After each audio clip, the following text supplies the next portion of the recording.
Chill.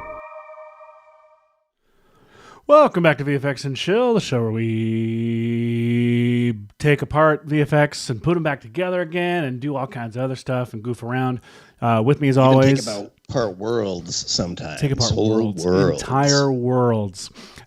Crazy. With me as always is Daniel Hashimoto. With us, not at all, is Michael Zalapsky. We miss you. We miss you. Hang on, let's see if Michael's here.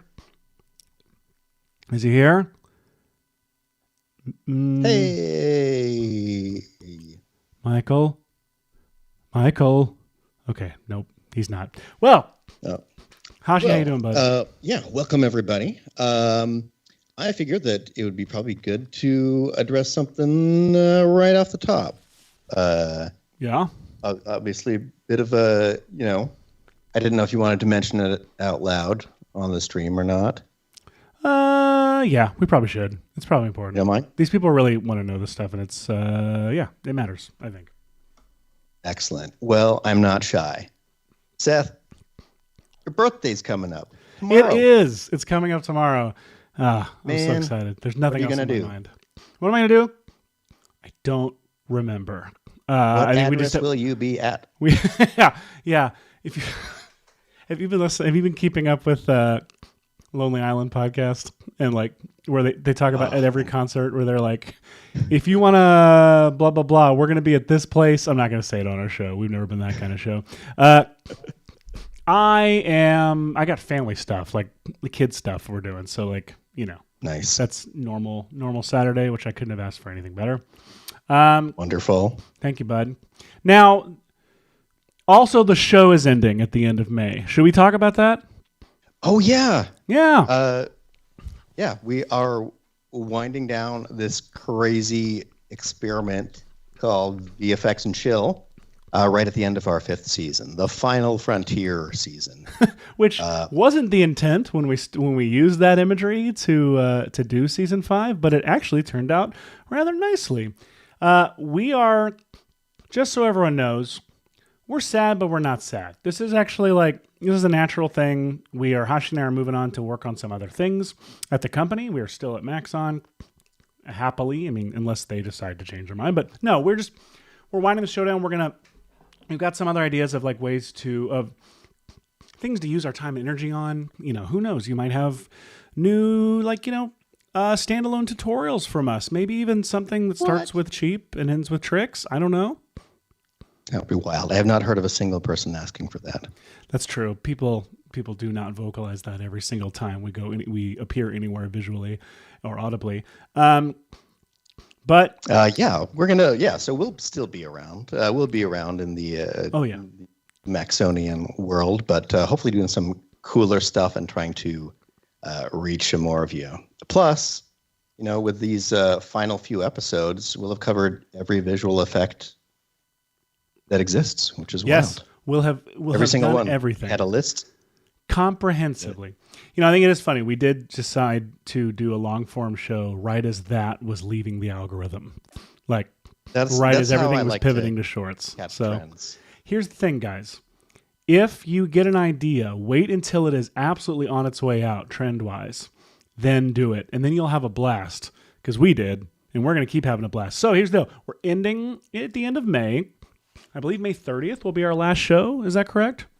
I think so. I think we have 3 more shows after this. We're taking some time off. That's right. May 2nd, and then we'll be...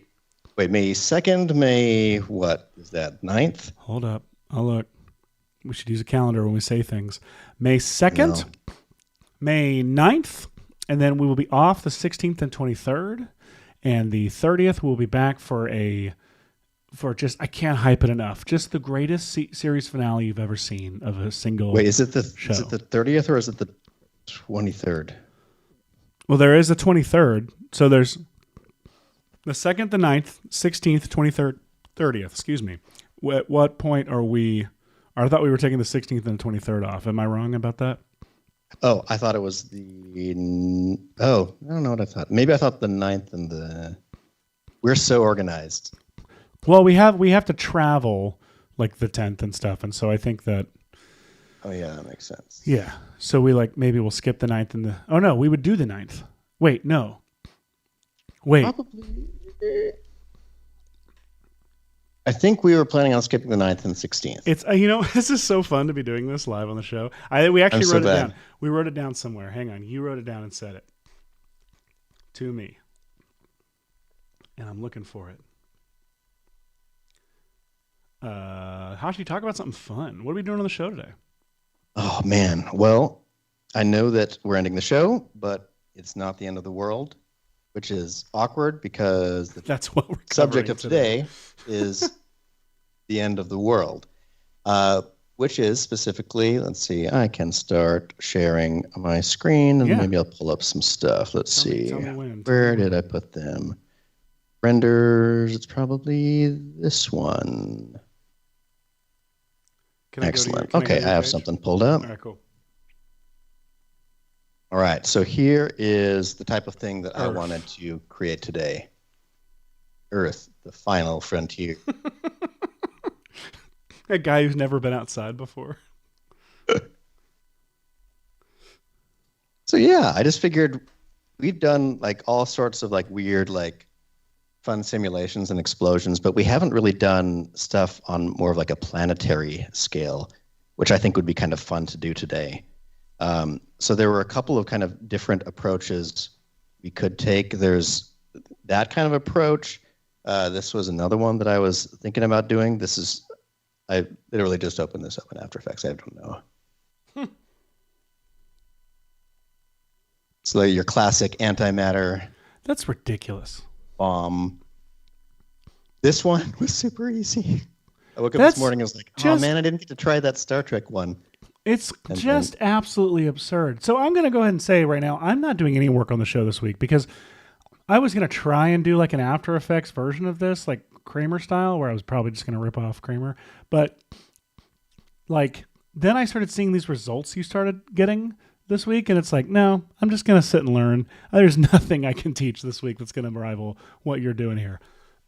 I feel like we could totally do a version of this in After Effects if we have time at the end.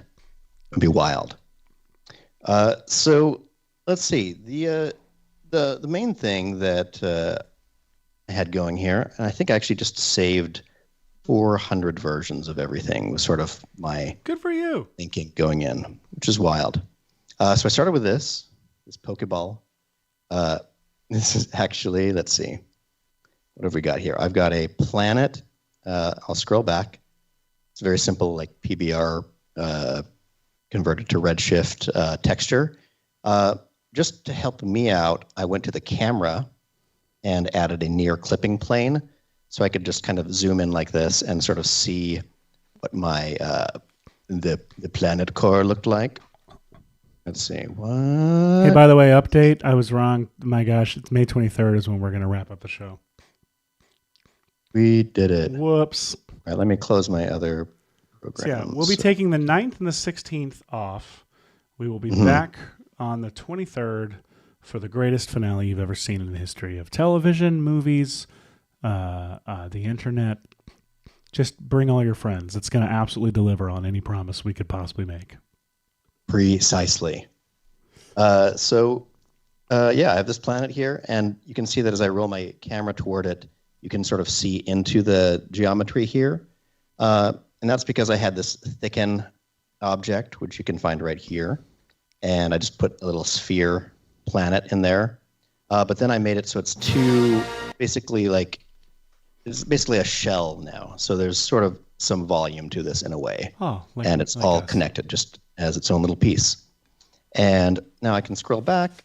And in fact, on my camera, I can turn off the clip plane. I don't really need it. So we've got effectively a hollow bowling ball planet here. And we're just going to use one of my very favorite simulations, which is just the Voronoi fracture.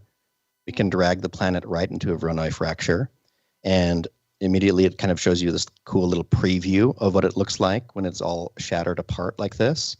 If you click on the Voronoi fracture itself, you can see that there are some options right here. And one of the things I'm going to do is I'm going to check that it is a hollow object, So now it knows that basically it's kind of like a shell. So there are pieces, but there's going to be a hollow inside, just like all real planets. Just like us. I'm going to also check optimize and close holes right there. So these will all be 3D pieces in the end. So let's see what we've got going on here. If I were to, for example, add a ground plane and just scale it up and say simulation tags collider on the ground plane, and then I went to my Voronoi object and said simulation tags rigid. If I press play, here's what we got. Look at that planet. Broken That planet pieces. just broke. That's nice. So you can see like that it breaks like a little pot into all these pieces or whatever. Let me go ahead and close down this the render version because I don't need that right now. It's going to ask me if I want to save. I think it's a very big file because I cached all of the sims in it. Oh, man. All right. Well, it thinks about whether it wants to save this humongous file. Oh, man. I can't wait. I guess I should have just restarted the program to begin with. Well, There we maybe. go. I mean, oh, you good? Okay.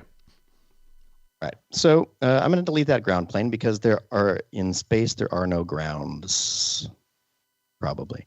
And then I'm going to go up. Grounds for I couldn't think of something. What are things that people say there are grounds for? You know what? Actually, also one small ground for man. that's what it is. All right. I'm going to press Control D or Command D, which will open up the attributes of your project. First of all, I'm going to change the frames per second to 24 for that cinematic look. Then I'm going to go over to simulation and I'm going to go to scene gravity. And how much gravity is there in space, Seth? There is exactly 0. Boom. Right? What if I All right, was so- wrong? So now if I play this, there's nothing happens because there's no gravity. And even though there's the object tag there, there's just nothing to happen. So as we learned on a previous episode, if you click on the Voronoi fracture, you can go over to its many properties here. And under sources, you'll see that there's this little tab where there's a point generator. The point generator is what's making all these little pieces.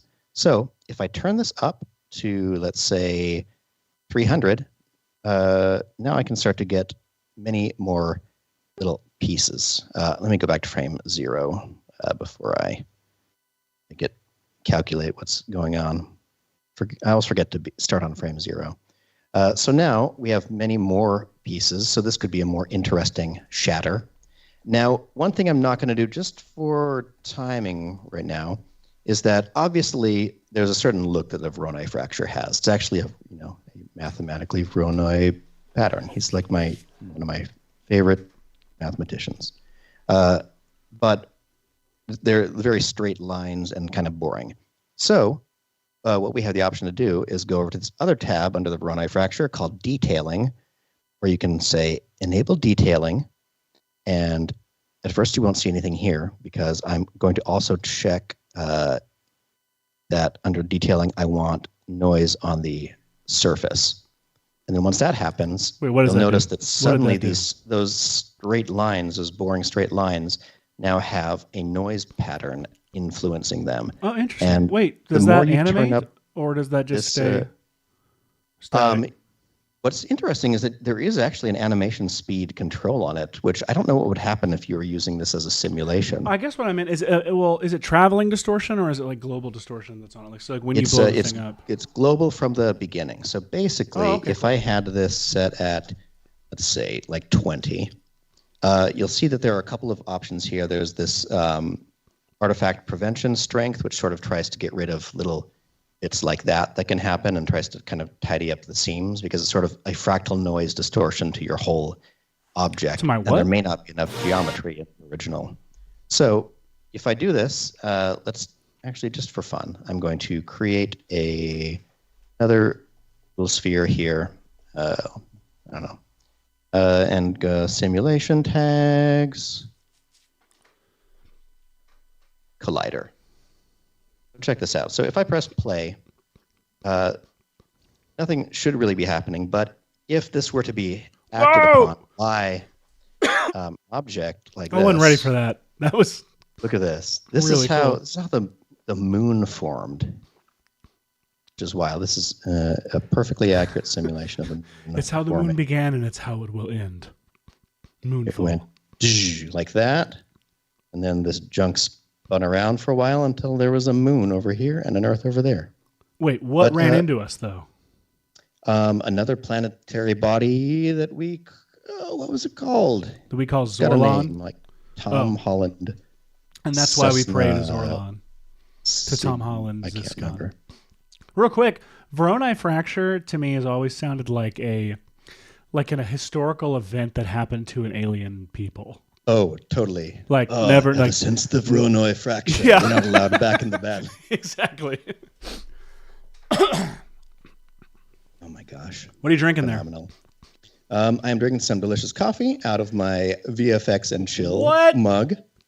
Taking it back to the old school, because you're an old fool who's... I'm going to tell you something so cool. I know I got to destroy it on the 23rd, but I'm excited to drink out of it. It'd be really underwhelming if we were like, here's how you destroy a mug in Cinema 4D in the last episode. But we just do it all practical. We throw our computer at a mug. That'll be perfect. Yeah. All right. So Spoiler this is fun. I really just wanted to show off that you can, if you're pressing play, you can live destroy your planet with another object, which is pretty cool. So I'm actually not going to destroy the planet that way. I'm going to do it through the steady dedication to carbon-rich energy practices. Actually, you know what? Instead of that, I'm going to use a simulation. Sorry for the silence. I apologize for the silence. Attractor. That's without fine. Michael, we picked a really bad episode to both not have Michael and reveal that we're ending the show, because it's like, I should moderate the chat now and answer questions, and we've got a good, and also because Michael's not here, we don't have Michael's cool system set up that brings the chat onto the screen.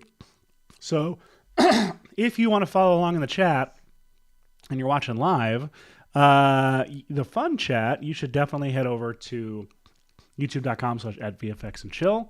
Watch we're streaming across multiple channels, but if you find this stream on that channel, you'll see where most of the active fun chat is happening. I'm doing my best to keep up with all the questions and comments. Obviously, I'm mostly ignoring Paulak and Leduc. In fact, I don't even know if Leduc's here. But not really. I'm not really ignoring them. I'm trying to respond to. There's some good ideas, by the way. I got to say, Nick Smith had the idea that we should upload all the drops to YouTube before we go, so they can at least on their own summon CC ball action. CC ball action. We should actually finally release the long form version of that. To be completely honest, I just don't remember where we left it.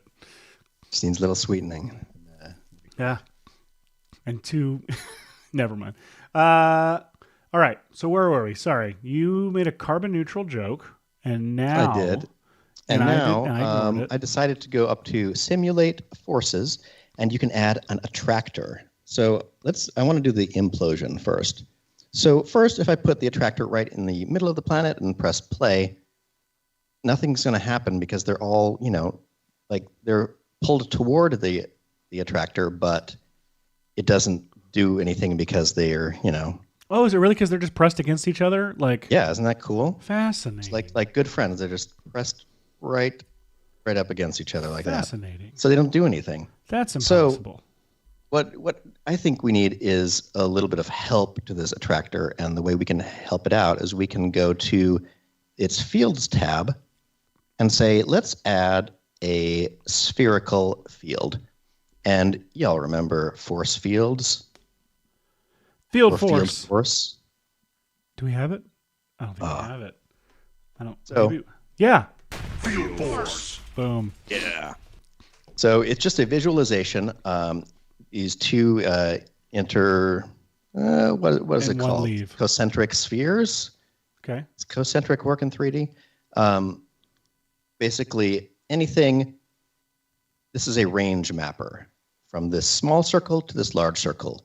Generally, it means that inside the small circle, you get a value of 100%. Outside the circle, you get a value of 0%. And anywhere between this circle and this circle, you get a ramp between those values. So what we can kind of do is if we have this attractor with the spherical field, right now it parents to it when you create it within the tab, but you can actually take it out if you want. It doesn't matter. It doesn't need to be attached to it. It just needs to be, if you click on the force, under its fields tab, right there. So I'm going to take this sphere and I'm going to scale the whole thing down and maybe put it right over here, kind of on the, well, maybe, let's see, which way is forward anymore? Toward the blue, right? I think toward the blue. Okay, so I'm going to put it over here. Toward the blue. And what that means is it's our cop drama. The attractor will be pulling this little section of stuff right here, but not anywhere else. So if I press play, what should happen is we got a little bit better there. Oh, it just moved them all. Just moved everything.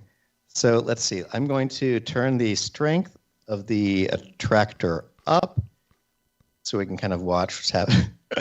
It's like one of those cool little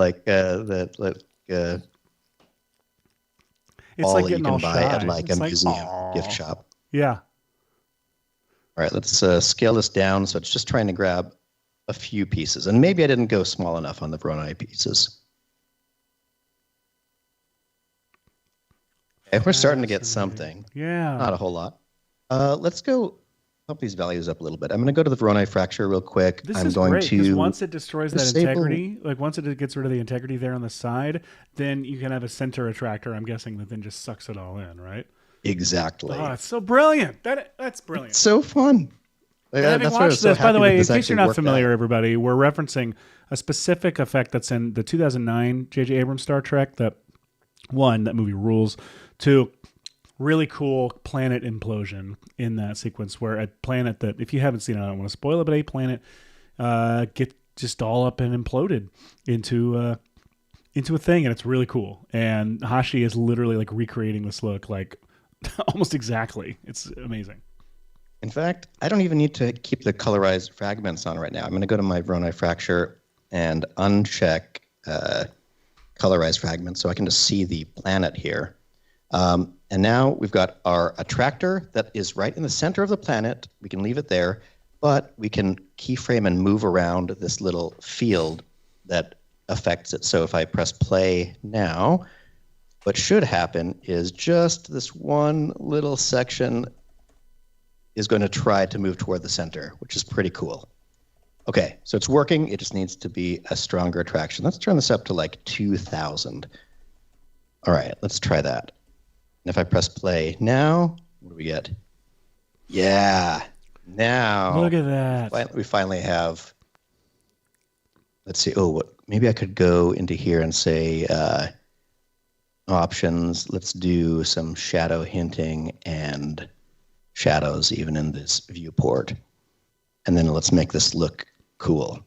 All right, so this is starting to work. I'm going to add some keyframes to this sphere, or to the field, that is. So we'll start it out real small, so it's just getting the front edge of this planet like that. And then I'll press keyframe, and then we'll also keyframe the size right here in the diameter. And then let's scroll forward to about here. And here's what we're going to do. We're going to scale up the size so it's grabbing all of it now. There's a keyframe there at around frame 65, I guess. And I'll go ahead and move my sphere backward this way toward the center again. So with that keyframe going on, let's see what we got for our sim. Back to the beginning and press play. So we got. Okay. Yeah. Yeah, I did it.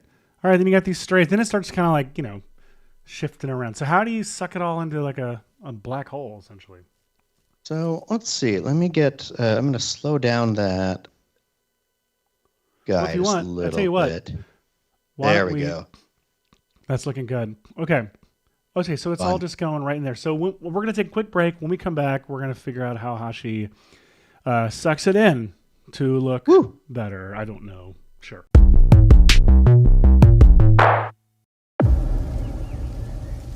You have to promise not to freak out. I won't freak out. I won't. This is the blood eater. It eats blood and pukes the blood back onto people. Okay. That's always kind of been her thing, right? Drawing? All kids like to draw. Yeah, but has she always been so... Dark? We felt a phone call wouldn't convey the... Blood? I don't care what people think of me. Oh, well, you should. No. I found this place in the woods. We dropped Amber's notebook in it. And now I'm worried that Amber's drawings might be... What are you talking about?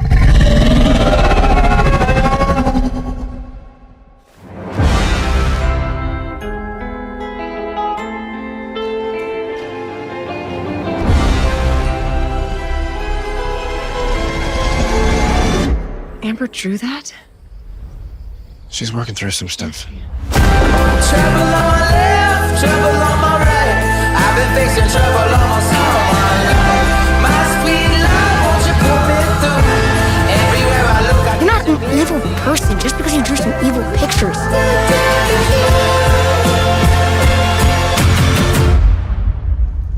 Every part of that was horrifying. I know.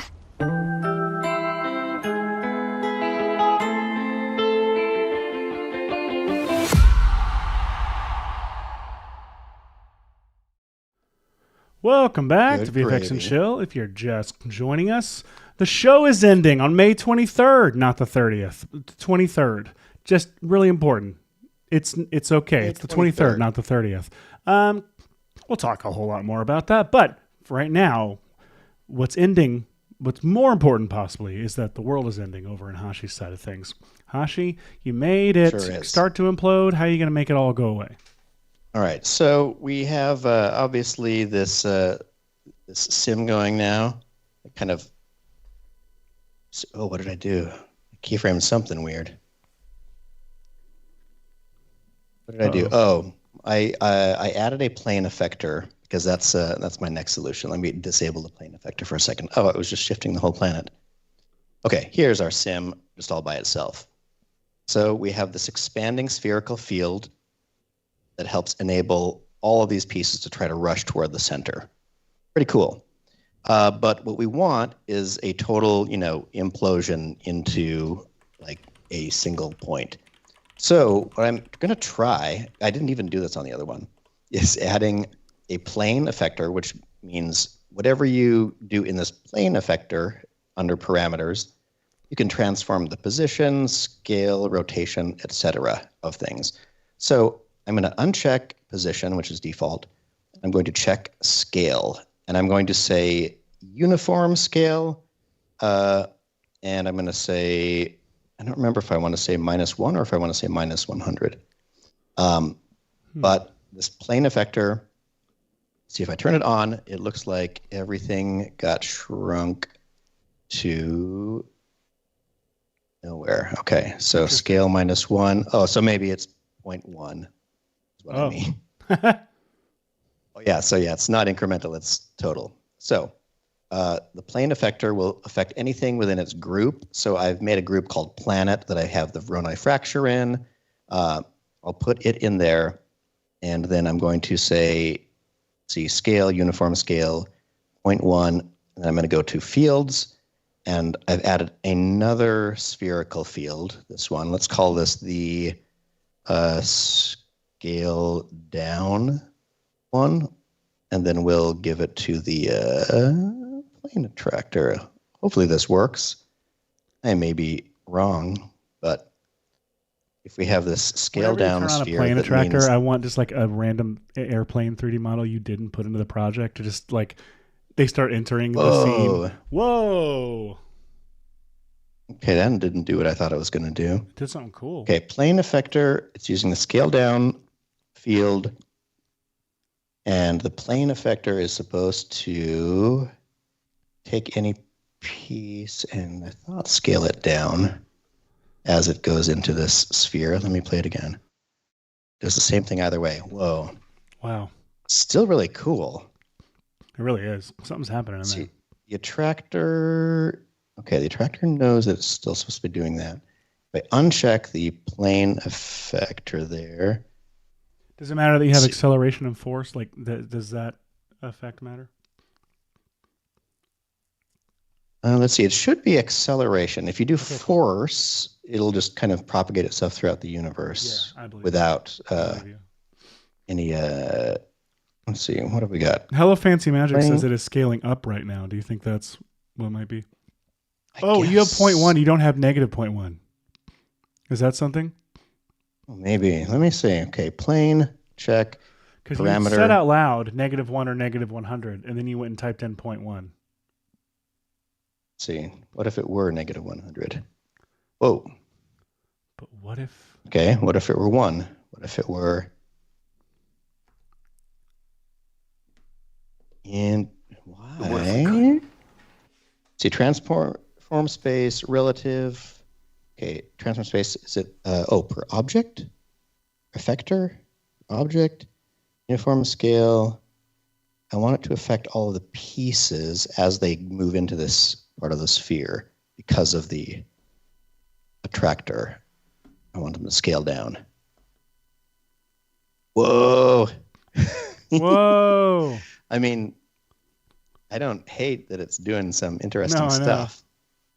Okay, let me make sure this sphere. Oh, this sphere is slightly too big too. There we go. Sorry, we were affected already. Okay, let's press play now. In theory, these things get pulled in, and as they do, they should be getting caught by the plane effector, which scales these pieces down so they can compress together more. Okay, it's sort of trying. It's sort not of scaling them down. So yeah, maybe -1. I feel like -1 would do it, right? Well, it was -2 already. Oh, okay. Then maybe -10, -100, -1 You have million. 28.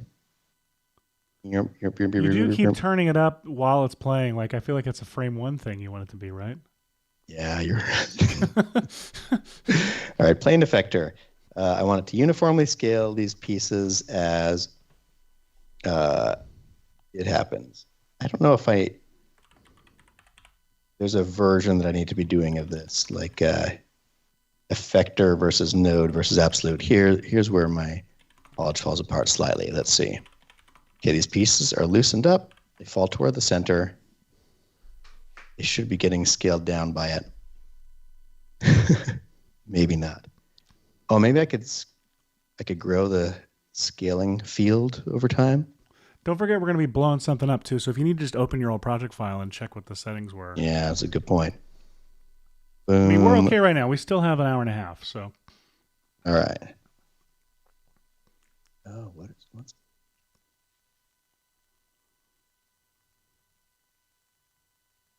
You there? Did I lose you? I think it has. Yes, I think it has something to do now with when I made that second spherical field. I might have copied the old one that had like keyframes on it, and that messed with something. Okay. So you know what? I'm just going to go back to right here because I like this one. So let's see what this sim looks like without the plane effector on at all. So it inverts, starts pulling toward itself, and eventually all the pieces kind of start going together. Yeah. So that's great. That's kind of cool. So the other thing we could do is we could just go to this planet null, switch from object to object with animation mode. Okay. And I'm going to keyframe this. No, really? Yep. Check it out. Go add a keyframe there, and then I'm going to add a keyframe here. This can't work. I feel like this is the goofy version. You did the cool version. See, here we go. Let's see. Go, and now it starts to go in toward itself, and Yes. Okay.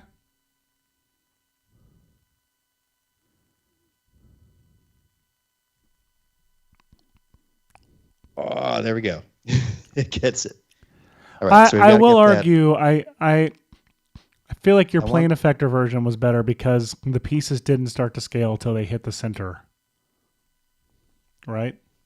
Or am I wrong? Let's see. Let me see if I just retime that. There it is.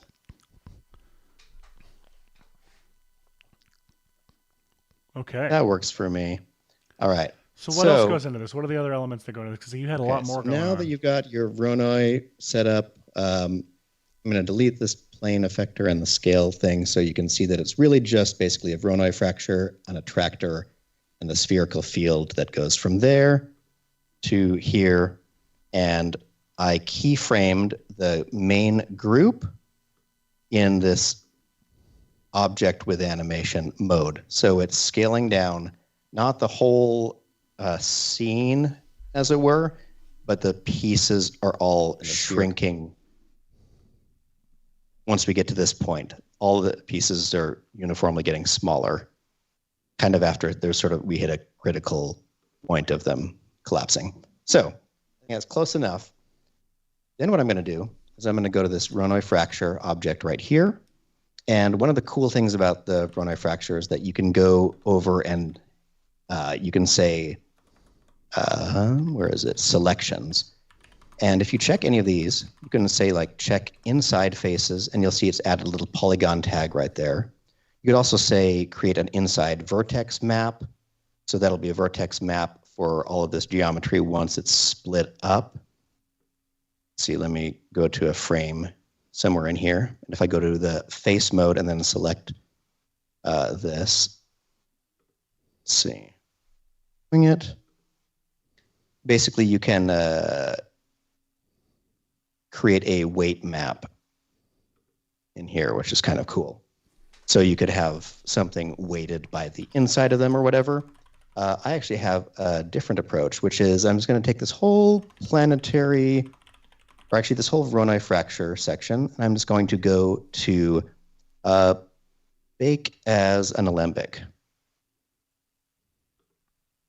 Shouldn't take too long. I'm just going to run that same sim, but it's going to lock down all the stuff that's going on with that collapse.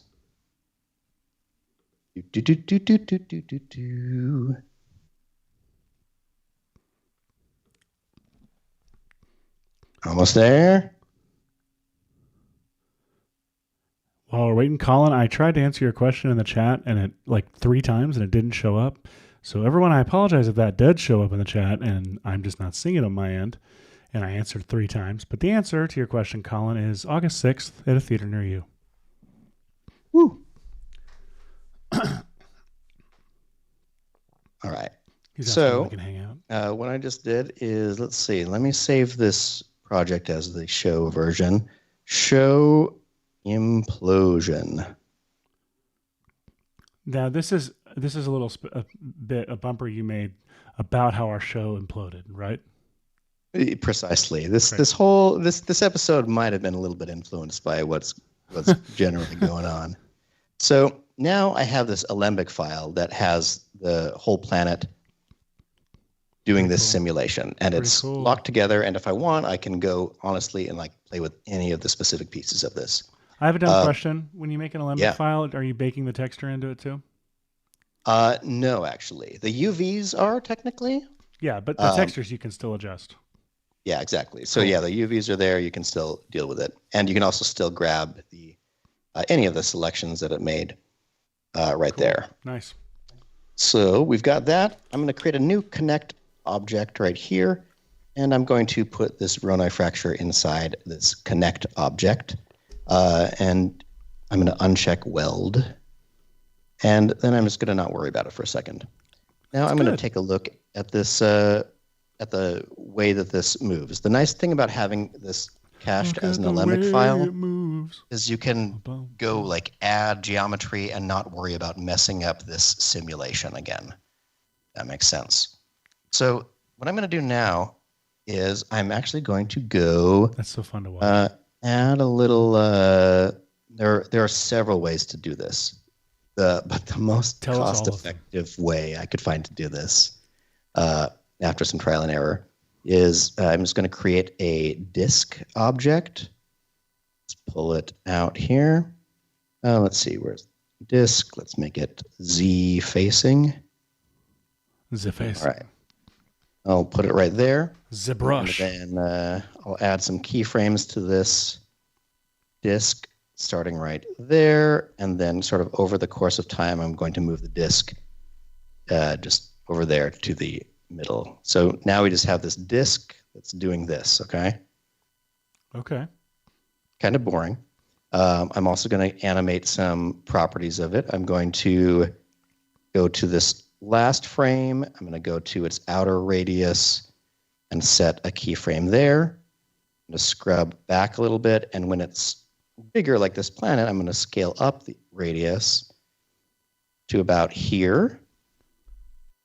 And then I'm going to scrub farther back here and start just keyframing the radius so it's kind of staying right along with this sphere. There are other ways to like pull this out, but I actually just like the really specific control I'm getting by doing this. Yeah. So now I'll make this radius 0 for a second. And now if I play this back, you'll see that I have this disk that's growing kind of just under the surface and trying to kind of move back away from all this stuff happening here. That and sounds the bad, reason, and you should see a doctor. Yes.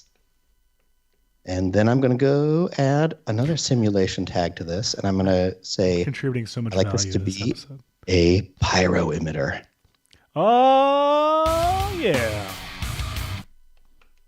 So now this disk, which is a very simple shape, easy for it to calculate, has a pyro tag on it. I only want like smoke and dust to happen here. So I'm going to go over here, and density should be enabled.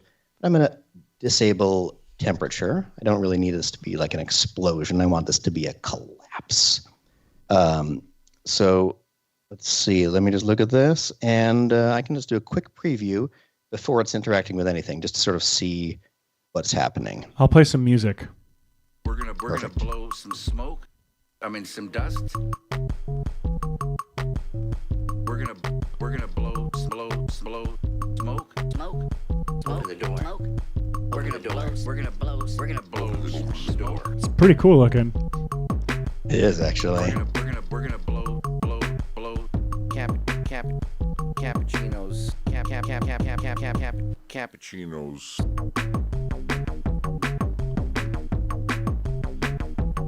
So that's pretty cool. Weird look at that. exhaust It's that's like- happening got back there. the- Yeah. It's reacting to the attractor field, so it's also trying to be like sucked into a little ball, which is pretty cool. Let's see. Oh, I should have been caching that so I could play it right back. Paul, that just made me laugh. Your comment just made me laugh. So the one thing that you eagle-eyed fans may have noticed is that this isn't interacting at present with the pieces, with the alembic file. So to make them interact together, the easiest way that I know is having the whole alembic inside this connect, since it's made up of all these pieces. And then I'll go to the connect object, and on this, I'm going to say, I want this to also be a collider. Ooh. So the whole thing is going to be a collider, instead of trying to apply collider to all of these separately, which you could do if you wanted. But these new physics tags don't propagate to children. You know, As they should. want them to learn to pull themselves up. So you're going to try to play it now? Let's see. I'll try to play it now. This will be slower because there are going to be some interactions happening.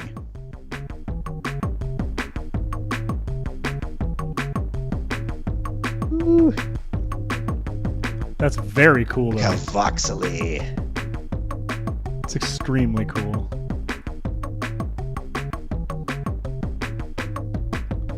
So now what's neat is that they're literally being impacted by these pieces moving and affected by the attractor here, which is so cool.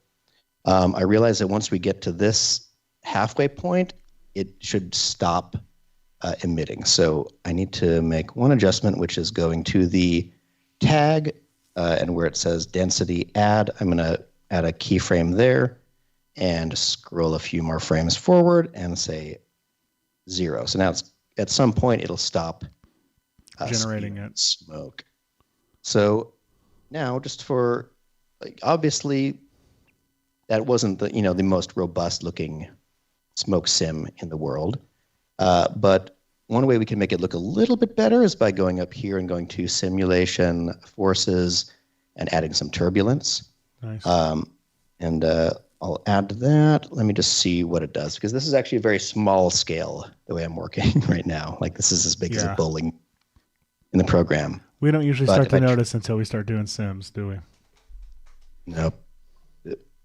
Actually, I didn't hear what you said. I'm sorry. Oh, no, you don't need to. You did exactly the right thing. Perfect. So yes, now we have this dust cloud appearing to here, and now it's going to stop emitting additional smoke and just let the existing smoke sort of be pushed around by these pieces, which should it wants to push it around. Well, I will. Well, I will. You like that, chat? You following with the callback here? Yeah, you bring up Rob Thomas, I will bring him into the show. In fact, you're spoiling our surprise guest for... Yeah, we got the Tom. We got Rob Thomas. Whew. It's like, what is this again? Oh, man. All right.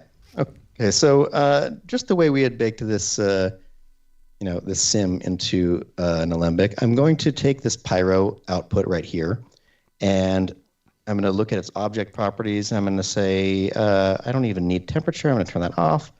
I'll leave just density on. And then I'm going to go go to the cache tab. Let's say cache scene. Let's do it. And I don't want to store the VDB files in our project folder. So I'm going to say no. And I'm going to say, please go be stored in this random hard drive that has plenty of space. So we're going to cache a simulation. Cappuccinos. Open the door. We're gonna blow open the door. Cappuccino. It's so fun looking. It really is.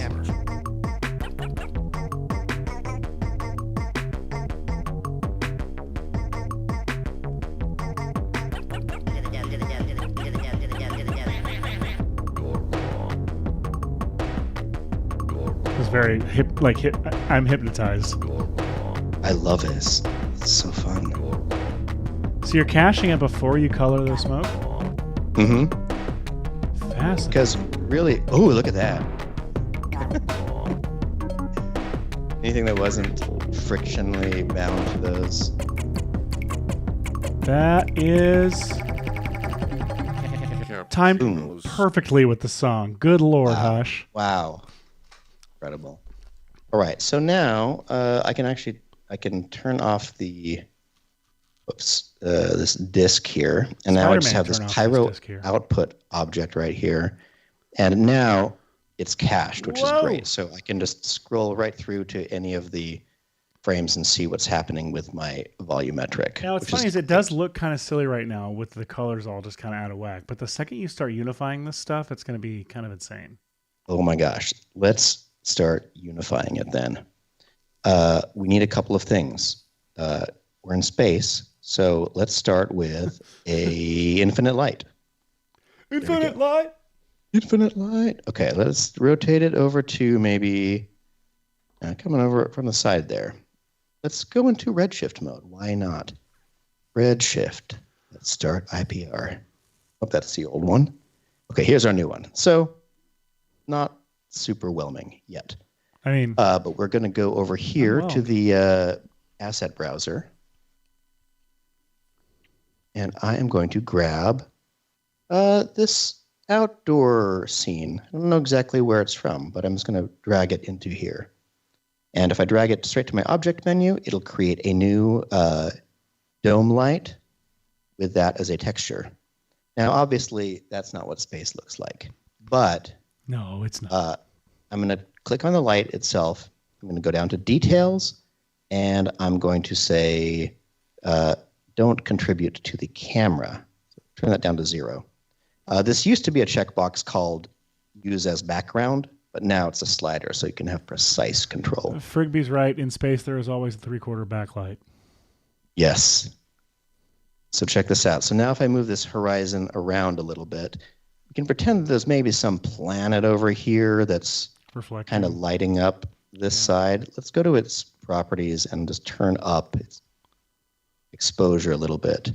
So yeah, now it's this crazy underlit but interesting colors in There here. you go. Yeah.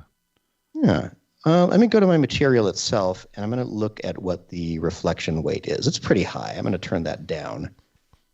Actually, I'm going to turn it way down. I want this to be more of a, like a moon kind of planet. That's All right, let's go to no the moon. That's a infinite light.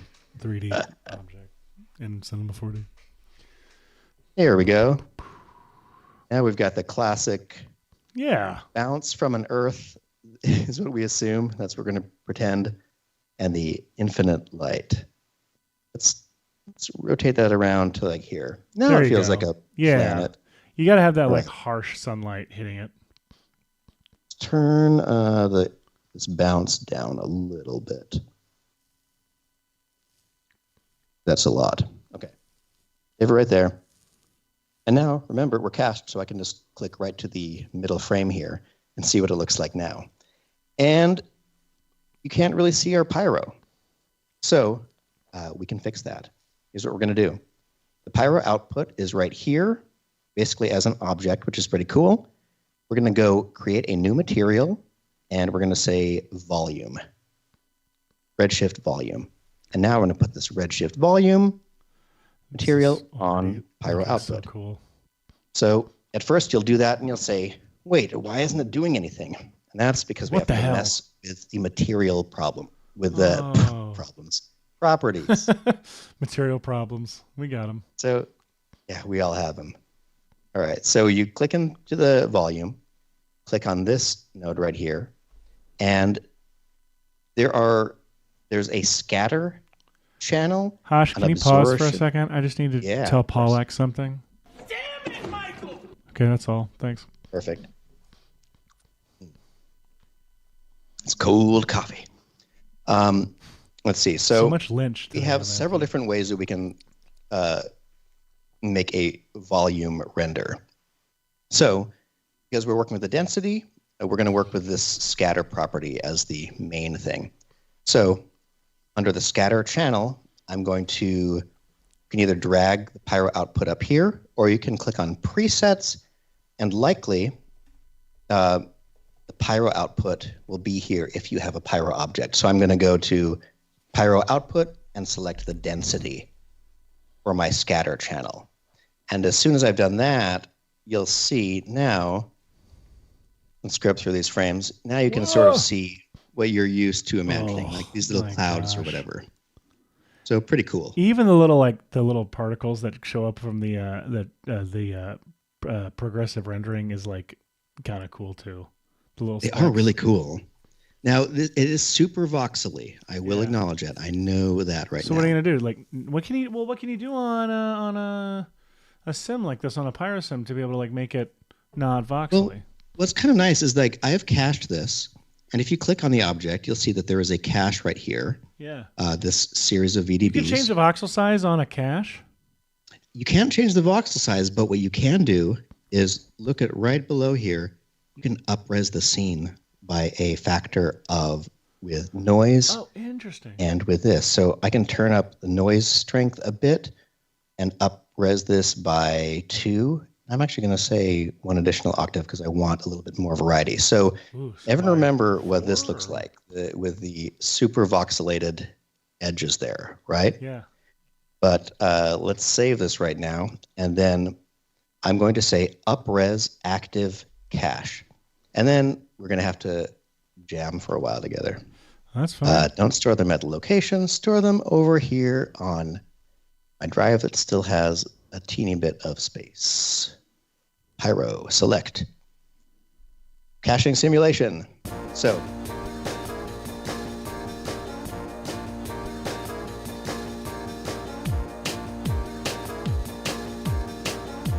I didn't remember what this track was. It's titled M. Night Shyamalan's Big Adventure, and so I hit play.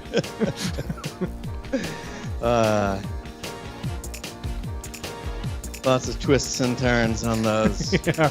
Nice. And what I thought about this feels like this is almost as fast as the first simulation run was, right? Yeah, it really is. That's what's kind of nuts. Okay, so how we So end up? now supposedly it's done it. So let's scroll forward again to a similar frame and see what is happening. Is this pyro output using that one? Okay, the up-res. Is it on? Turn off, turn on.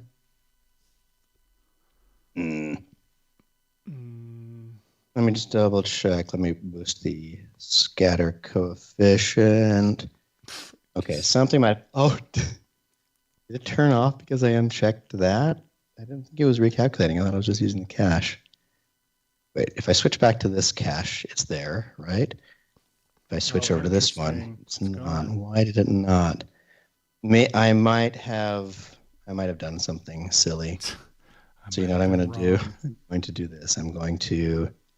Let me see. I'm going to load a different cache file.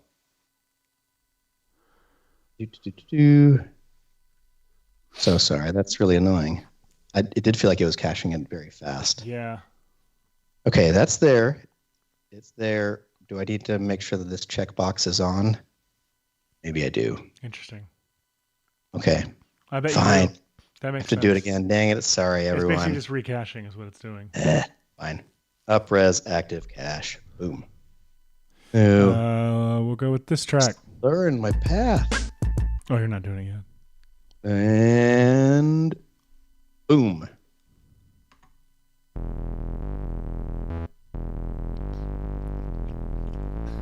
This track is Okay, called. now I Yeah. believe it's legitimately thinking about it. This track is Still called not The too Sex You bad. Mentioned.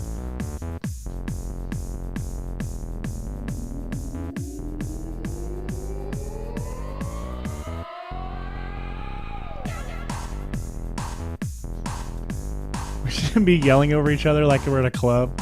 So Hashi, how's it going? What time did you get here? I know, it's a hover car. Amazing. Man, I haven't hit the club in A whole lifetime? That's my answer. wow. Once I moved out of LA, out of that crazy lifestyle. been Yeah, you kinda were banging it up constantly, here. you and Mandy and the kids, constantly hitting the club. I will shout out. We missed the heck out of what was it called? Booty LA at the Echoplex. Hell yeah, Oh man, I don't even know what that is. it's great. If you live in LA, head to Booty LA at the Echoplex on mashup night. All right. So in theory, did we cache it this time? Yeah, there we go. Yeah. Whoa. Okay, so we've cached Whoa! that same thing, but with a ton more detail without having to crazy run the sim again. Now, I know it looks like sheep wool right now, but don't worry about it. What's kind of cool is that, first of all, it's a cached object now. So You can move it around. this whole Scale pyro it. output, I can literally just take it You can and scale it. move it. Look And at move it that. around like this little cloud that interacts right with the thing. So I can place it exactly where I want. But before I do all that, I'm going to start here by going to the volume property, or texture, whatever it is. Let's make the tint of this just something that comes right from the planet, kind of right in the neutral area. The neutral zone. Maybe brighter. There we go. Yeah, right Okay. in the neutral zone, right? So now it's sort of taking on the color of the planet a little bit more. I need it a little bit brighter. So there are a couple of things, properties of a volume texture. So we've got actually I don't even need to have it open here. I can close that because it'll be right here over in my attributes window. Oh, cool. Let's see, where are we? volume. Oh, here we go. Basic properties. Hashi, while I explain this, I'll be right back. It's just you for a second, okay? Excellent. No problem. So we have our scatter coefficient, which right now is at 1. You'll see that if I turn down the scatter coefficient, here's what happens. If I turn it down to, like, it just darkens the heck out of that. If I turn this up more, it's going to look more like a luminous, like, cloud of smoke. It's really going to pass the light through. So I'm going to keep this at about 1. Then I'm going to go down to the absorption coefficient, which you can also mess with. And you'll see if I turn that down, let's see, oh, do I need to go? You can make it like a bright puffy cloud, or you can turn it up and make it a darker volume. I want it somewhere in between. Actually, I just wanted it at the default. Sorry, everybody. And then we're going to go over to the advanced tab under volume. And this is where we're going to have some cool controls. There's a remapper built right into the volumetric renderer. So you can take the values from your VDB sequence from 0 to 1 and remap them from 0 to whatever other value you'd like. So earlier I had cranked this max up to 8.5 so we could all see this. I'll show you what the default is. The default is this nice puffy look like that. And I'm going to play with these and maybe set some keyframes over time. So let's see at the very, let's find a cool frame in the middle. Cool frames only. Oh yeah, so somewhere around here, let's see, what does this look like? Oh, this is so fun. Just be able to move this whole thing around. Let me make sure that I have my keyframing enabled on this object. So if I move it, it'll move. So that feels like the right amount of visible dust to me, like where it's out here on the edge. So I like that. So if I go to my volume here, I'm going to set keyframes right here for the, actually for all of these, for all of the old min, old max, new min, new max, because depending on what kind of control you want. All the old men and new men?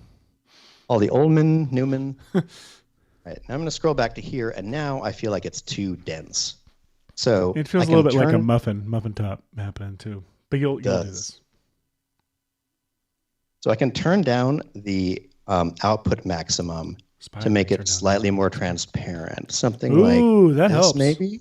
A lot. And the other thing you can do is you can change what the minimum value is of the original, and that will sort of act like a matte choker in a way.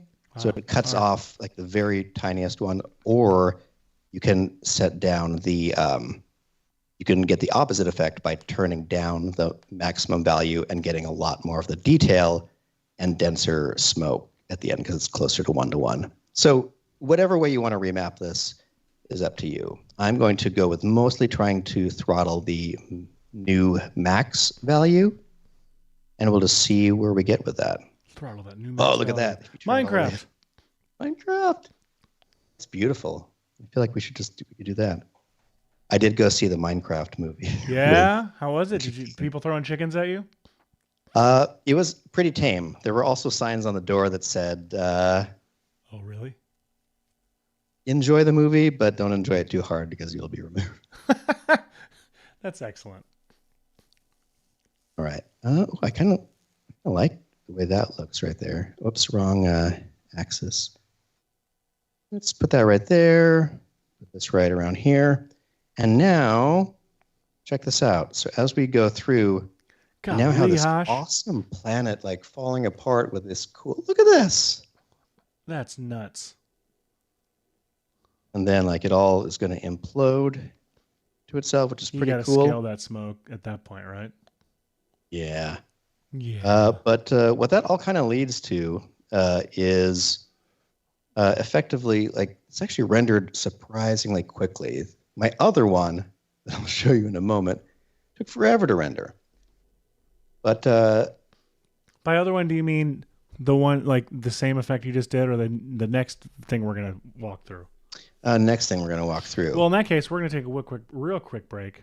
And when we get back, we are going to look at Hashi's other thing that he did that's really cool.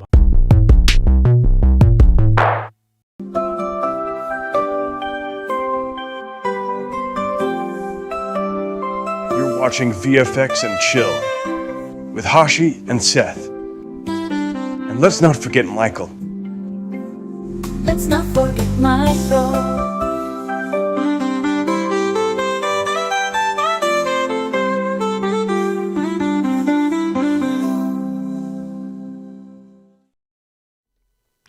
Welcome back to VFX and Chill. Yeah, Alonzo, we are ending the show on May 23rd, but I believe, as we discussed, let me just make sure I got this right. Ending it on the 23rd, but we're going to be back next week, but we're taking the 9th and the 16th off. Correct. All right, so we'll be back next week is the penultimate episode, and the 23rd, then we'll be off the 9th and the 16th, and the 23rd will be the greatest event in television history. Precisely. So, all right. What are you doing next? I think we know because we've seen the thumbnail. Tell me. Well, yeah, I think that we should go to a more terrestrial planet now because a rock planet is... Final frontier. Yeah, it's a little cheap in a way. So what's kind of cool is that NASA has some really awesome photos from space, including a nice set of Earth textures that I quickly threw into a new redshift material, which I'm sure just should be the easiest thing in the world to make. But, you know, there's the diffuse earth color here. And then there is a bump map. There is a normal map. And one of the cool things that I have set up in here, let's see, maybe I hadn't done it yet. So I hadn't done it yet. I guess I could show people how to do it.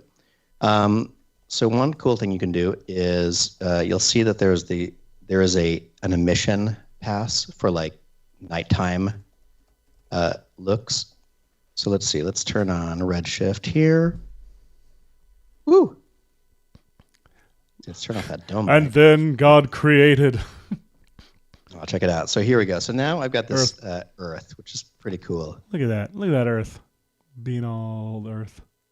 So this Earth has a couple of things going. We have a slightly larger sphere with the clouds take that, on it.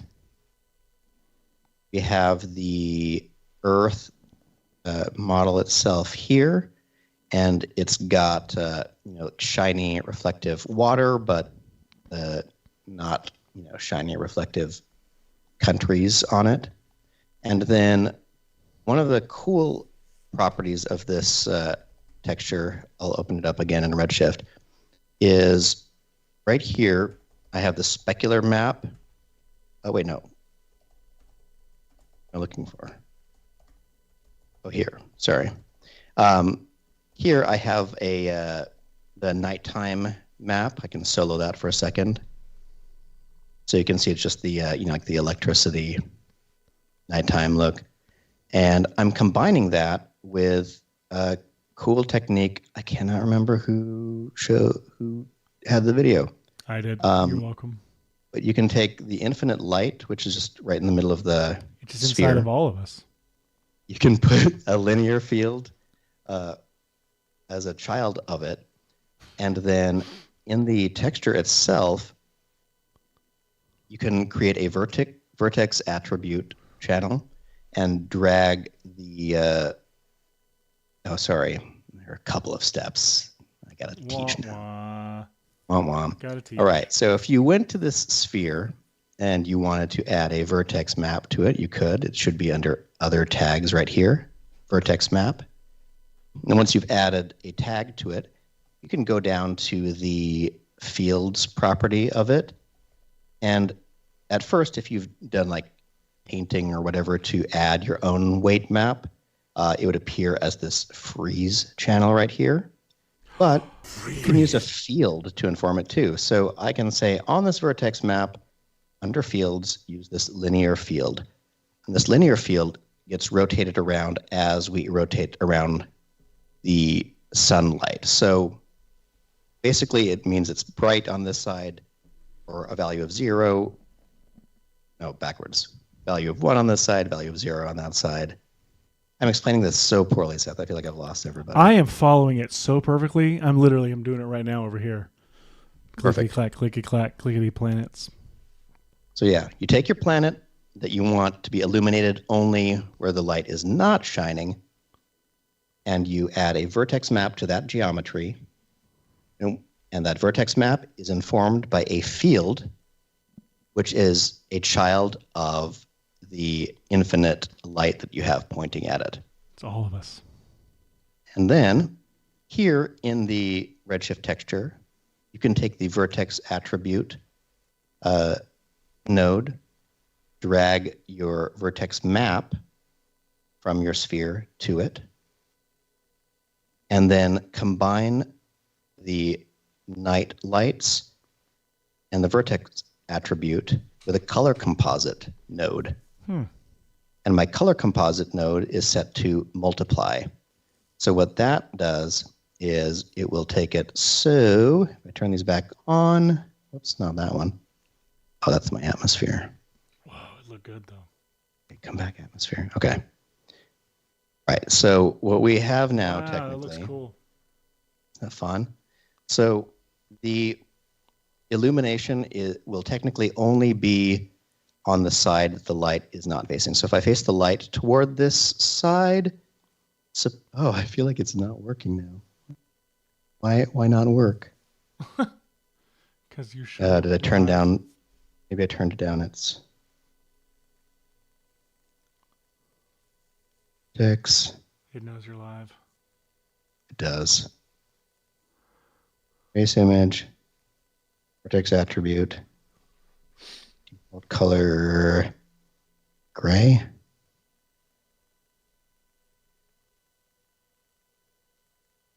I don't know what's happening. What's it supposed to be doing? I mean, it looks cool when it's on the side. It does look cool. So it's supposed to be turning off stuff on this side, on the illuminated side of the planet. Oh, whatever. Oh, I see. Smart. Anyway, I like the way this looks. This is cool. Yeah, it's like, hold on, we just can turn some lights on just because we're cool. Yeah. So the way we created this That's how light atmosphere. works. When the sun shines at the Earth, we can still see all of our house lights. It's normal. It is normal. We created it. Sure, Frakes. All right. So here's this thing without an atmosphere, which is kind of wild. It's surprisingly boring, actually. But I do want this to be more illuminated. Oh, you know what? It really feels like something got disconnected. Okay, that channel is there. There it is. I feel like something maybe because I moved all of these files ahead of time. Oh, maybe you're missing something. I forgot that I renamed our right before the show because it was just named like miscellaneous. Yeah. Okay, now does it work? Okay, let's see. If the light, yeah, there it is. Huh. Sorry, it was a missing asset issue. Okay, so now when the light is facing it, bright daylight, and as the light turns away from it, nice because it reflects in the water, and it becomes nighttime illuminated. Nice. I'm so upset that it was a missing file issue. That's so cool, though. That's really cool. So you can take an Earth and this is pretty cool. So you have several things working together. All right, blow that a up. Slightly bigger sphere that has the cloud map on it. And because the cloud map is using itself as a bump map, it actually catches a teeny bit of the light like that, which is neat. And then the next thing you could do is you could either use a volume builder to create an atmosphere, which is really cool. Okay. So let me do that more from scratch here. So if you create a volume builder object, you can technically put the sphere that is your Earth in it, like that. And then on this volume builder, I'm going to switch it from a signed distance field to a fog. So now it's a fog, but you don't see anything yet. I relate. And that's because we need to create a volume redshift material, which I have right here. I'll put that on this volume builder, and now you can see that it's trying to voxelize the this Earth object Voxelize this Earth. and color it with I'll show you what the material looks like. It's just basically like it's just these two nodes, but it's a scattering color is tinted slightly blue, set at 0.75. The absorption coefficient is down at 0.1, and that just turns it into this nice, weird, hazy kind of thing. And you can mess with the scatter coefficient to make it less visible if you like. And you can use the, not just scattering, you can also go to the emission channel and use that as a way for it to like propagate light. It obviously looks a little bit weird here, and that's because this volume builder probably has huge voxels right now. So let's go over to here and let's change the voxel size to maybe 5. Oh, there we go. That's it. Oh, wow. So the other thing that you can do is there's a fog smooth option too, which tries to smooth out this to a nice sphere, like with a little Gaussian blur. So you can kind of turn this up and down depending on how big your voxels are. But actually, this is pretty nice. Looks really nice. So yeah, a little bit of atmosphere. That's pretty cool. So you have a really cool looking Earth here. And blow it up. Blow it up. Blow it up. Fine. Okay. Why don't we? This is going to be on the last gauntlet run here at the end of the episode. So why don't I real quick take a break? When we come back, we're going to blow this shit up. Here we go. Was it a monkey? I bet it was a monkey. It wasn't a monkey. I thought you went to school. Bedroom school? No, teaches how their government failed to prevent a pandemic. But no one knows for sure, but best guess, cordyceps mutated. Some that got into the food supply, probably a basic ingredient like flour or sugar. There were certain brands of food that were sold everywhere, all across the country, across the world. Bread, cereal, pancake mix. You eat enough of it, it'll get you infected. So the tainted food all hits the store shelves around the same time Thursday. People bought it, eat some Thursday night or Friday morning. Day goes on. They started to get sick. Afternoon, evening, they got worse. Then they started biting it.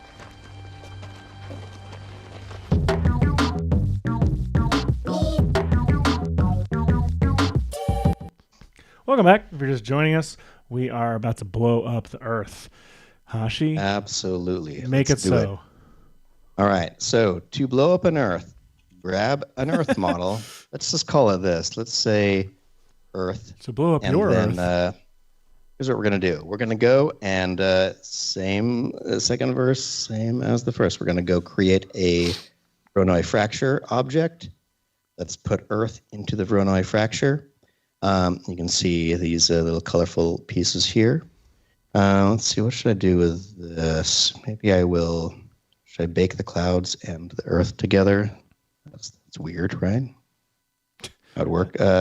You sound like God right now. All these decisions, so many decisions you'd have to make. All right, I'm just connecting those two objects and I'm going to put them in the fracture. Let's see what happens. Okay, great. So under that, let's go to the sources, point generator, and turn up the number of points. So there's more Earth to shatter. But I want to play with this a little bit because right now this is a uniform distribution, and you can see that right here under distribution type.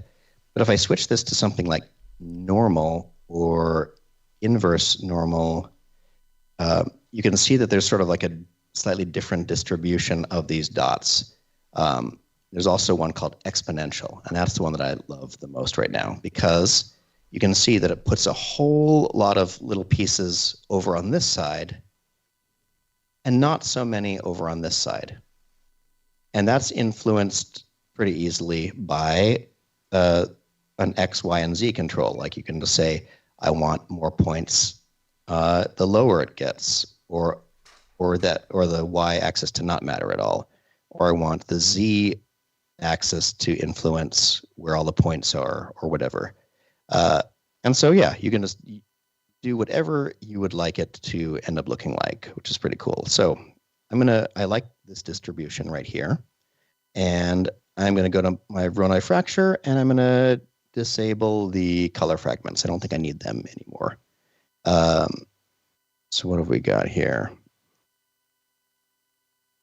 All right, let me go to the Voronoi fracture object here, and I'm going to go to selections, and I'm going to create some of these cool selections, like a inside faces and outside faces.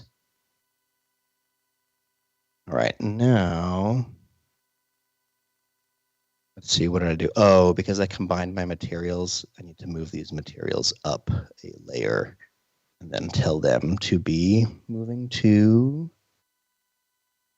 oh, this might be confusing for it. Outside faces. Okay. Okay, we've lost the clouds, whatever. I did it as two objects earlier. I thought I could combine them and save We've some lost time. the Everyone. clouds. Sorry. Oh gosh. Okay. Well, whatever. So we've still got this Earth here. It's ready to be Voronoi fractured. So I'm just gonna go to my Voronoi fracture simulation tags, rigid body. We're about to Let's witness the go. great Voronoi fracture in person. See, I should save this as the show edition. Voronoi show. All right. Same as before. Go Control D, Command D to go to the scene attributes. Turn off the gravity. Spider-Man. Turn off the I'm going to go to here. And I'm also going to go to my scene properties. And I'm going to change the time scale to 0.25. Let's give everything a little bit of a more floaty feel, which is nice. And I'm going to turn the air density to 0 because things shouldn't slow down as they move through the air, really. So let's create an additional sphere. That's a pretty big sphere. You don't need very much to destroy the Earth, which is kind of cool. So, don't let that trouble you at night or whatever. But it's pretty cool. So I've got this little sphere here. It can be very tiny, actually. I'll move it to maybe right around here. And then I'm going to tell this sphere to also be a rigid body. Then, under its properties, if I click on a tag, I can go over and say, I want this to have a custom initial velocity. And I can say I want it to shoot at the Earth. Earth. Clouds. I spell it right? No. Eat RTH. All right. So check this out. Now that I've dragged the Earth into the shoot at object, you can see this yellow line that hints at where this object's going to go. Now, at first, this is going to be a little bit underwhelming. Let's play. Doink. Big old so that was once explosion. Feels like. Not super cool. But here's what we're going to do. By the way, I love that the Earth is reflecting trees. It's ridiculous, right? Like, why are there giant trees in space? Why aren't there giant trees in space? All right, let me see what's going on here. My whole combining with the clouds is a bad idea. Okay, so we're obviously going to run into this weird little issue where if we throw this little teeny rock at the Earth, it doesn't do very much. And that is because something wouldn't impact something of this mass. But if it were traveling at a very fast speed, say Science. Like 11,000, and then I can go over to its density or its mass right here. Right now I can say custom density. Let's just turn that to 5. So we increased its density and we increased its speed. And as we know in science, just went right into the object maybe. You cracked it. All right, so let's see. I think that the speed is too fast for this little universe here. Goodness, I totally thought I was going to do this more quickly. And I bet God felt that way too. I don't was going to knock this out in a day. Oh, now it's been 6 days. I'm so tired. So Okay, I'm going let's to play rest that. because it's the 7th day. Get it? Whoa. What the? All right, so that's weird. So maybe instead of custom density, let's say a custom mass. Let's say, okay, if it was shooting through space really fast, boom, whoa. Blew the brains out of it. That's crazy. All right. So, obviously, and I'll make it, I wanted to use the smallest object possible to destroy this, whatever. Boom. So weird. I swear I had a better result when I did some kind of combination of this. All right, fine. We're not going to do it this way then. See you around, sphere. I'm going to re-embrace my lovely friend, the attractor. I'm just going to move it right here to the edge of the Earth. My lovely friend, the attractor.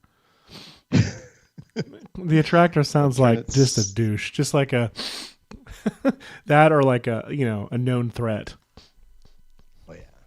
All right, I'll turn its Police have strength nicknamed to him the attractor. negative 11,000, and under fields, let's create a spherical field. Yeah, there we go. Let's press play now. Whoa! Take that, Earth. Holy crap! Boom. That's so Okay, cool. so that's pretty cool. I mean, Right. So not in now real life, we obviously have the because we had on our Voronoi fracture said we want a selection for the inside faces. There's this different texture we can put on these, which is pretty cool. So maybe I'll drag this onto here and say that can be for the inside faces. And then let's just make this something really simple. Let's just say just some max on noise. Yeah. make some Max what? on noise. Let's turn the input size down. And then let's sample this color. So we've got black and let's find some kind of earthy to green, but maybe grayish. There we go. Nice. That's fine. It's fine.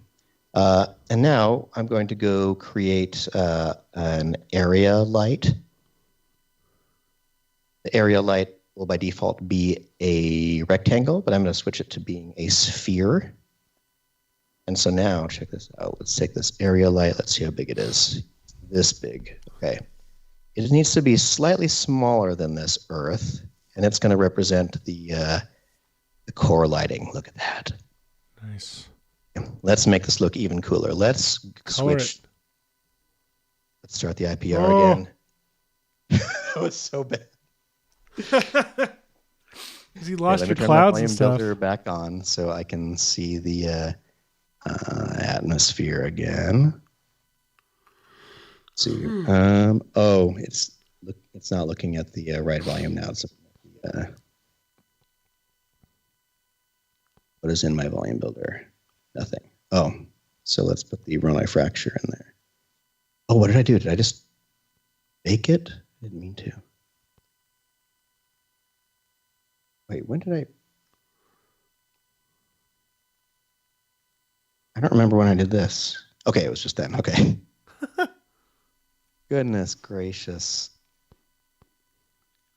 Clown show is this?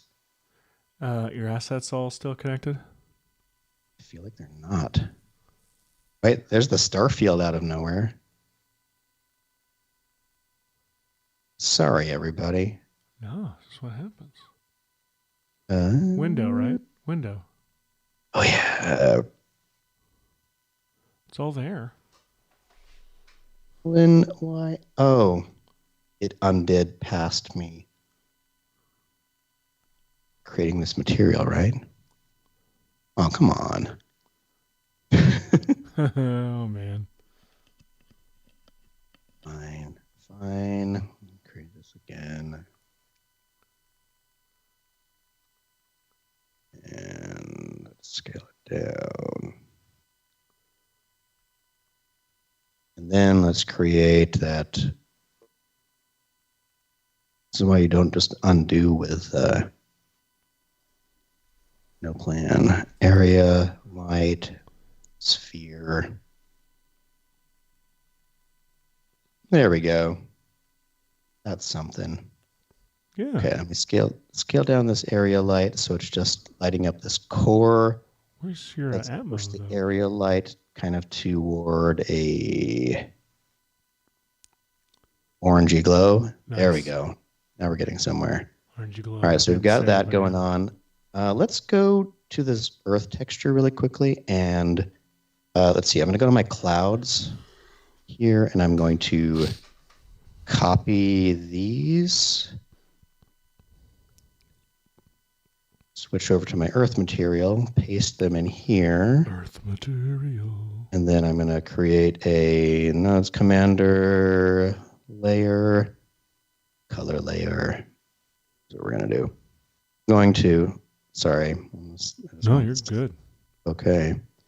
Let's see. So the base color, I'm going to take, God, I hate this. People are learning while you do this.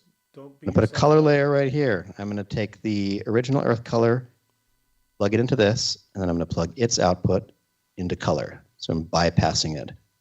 All right. Like that. So now the base color is the earth right there, but a color layer allows you to have several inputs. So I can take the output from the clouds right here. I'll plug them into this next color layer, and we'll change its blending mode to screen. And then I hope, let's see.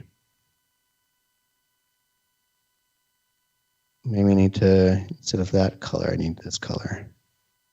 There it is. Yay. We're saved in the clouds again. Then under the volume builder, I'm going to, let's see, let me save again. Now I'm going to drag the, instead of, at some point I had collapsed this stuff down. So I'm going to drag the Ronai fracture down here, interpret it as a fog. And then on its material, let's see. Is it doing this correctly? Volume builder, fog, use mesh points, I think. Maybe? Maybe it won't work because it's not baked anymore. Whatever.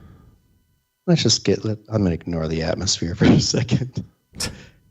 Whoa. But like, honestly, Pretty cool. like, this is really all I wanted. Look at this. It's pretty satisfying. You throw some. Oh no. End of the world. Oh. What iTunes had to restart. iTunes Want had to update. What the heck? Well, we will let you reboot that because I want to see your final results. And I want to see you put some pyro with that.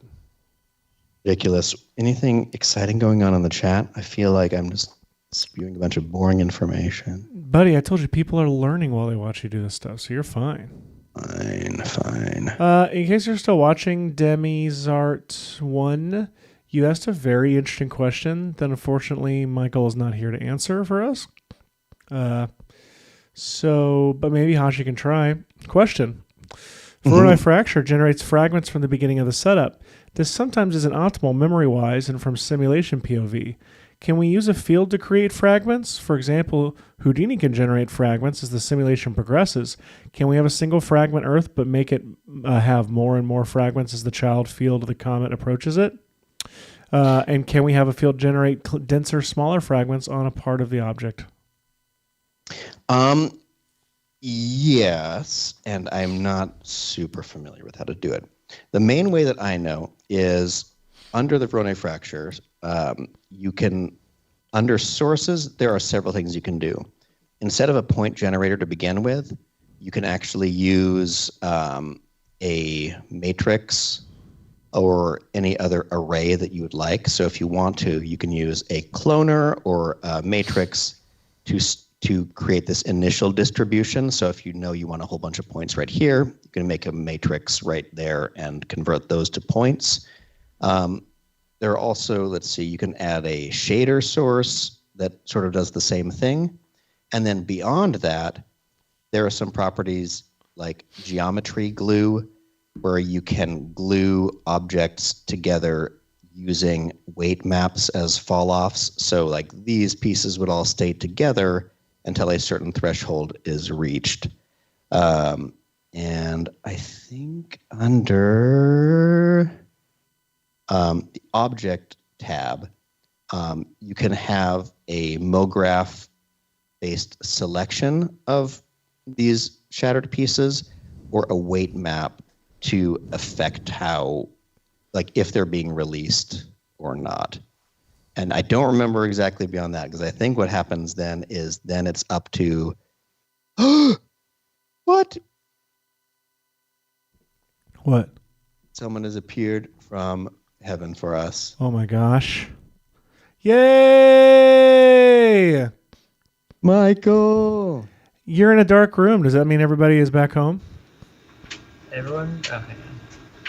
Everyone is back home, yes. Good. I'll ask you more about that later, but I'm very happy to see you. Yes. Sorry, yeah. Sorry I'm late. I still got my name tag on from the hospital. Well, it's like you heard a really complex and interesting question that Hashi and I were struggling to answer. Oh, what's the question? Why are you ending the show? No, I'm just kidding. We're not even going to try to answer that. No. Demizart1 asked, Voronoi fracture generates fragments from the beginning of the setup. This sometimes isn't optimal memory-wise and from simulation POV. Can we use a field to create fragments? For example, Houdini can generate fragments as the simulation progresses. Can we have a single fragment Earth but make it more and more fragment as the child field of the comet approaches it? And lastly, can we have a field generate denser, smaller fragments on part of the object? I mean, you can animate for the whatever is causing the fracture to happen can be animated, of course. For example, I haven't even turned my computers on yet. But yes, say for example you had a cloner in spherical mode, and you just had one clone, and then you animate up the number of clones, and that is a source for Voronoi fracture. Then yes, that would be changing how many pieces are fractured. Yes. The short answer is you can animate the number of fractures. Yes. Copy that. Hashi, what are you doing? So I'm now switching. I can't tell. Is our stream frozen? Is your video feed No, frozen? everything's going okay over here. Let's see. Oh yeah, I can see. I'm live on the call. Yeah. Or, I mean, on the show. Like on the stream, I can see. Michael, you got a lot of noise on your end. Could you possibly mute when you're not talking? Oh, sorry. Yes. Thanks, buddy. Hang on. My noise cancellation is It's getting louder and louder and louder. It's incredible. There we go. Is that better? Oh yeah, way better. Is that better? Way better. Way better. Excellent. Glad to hear it. Although, Michael, your video is frozen for me. Well, crap. Seth, your video is frozen for me, but No, I'm just not I can moving. see- Here, they're is my all- video frozen now? Well, that's so funny. We're all frozen for different people. Oh, really? Let me So see. my Did they video is just frozen on end the Skype? screen, but my screen is live. Oh wait, I came back for a second. Well, I went to grid view, and now it's... everything's moving fine for me. Everybody at home, what do you, the viewers at home, think? Do we need to do a motion test? I'm going to do a motion test, and I want everyone to tell me if it works. Here we go. Everyone wave around, move around.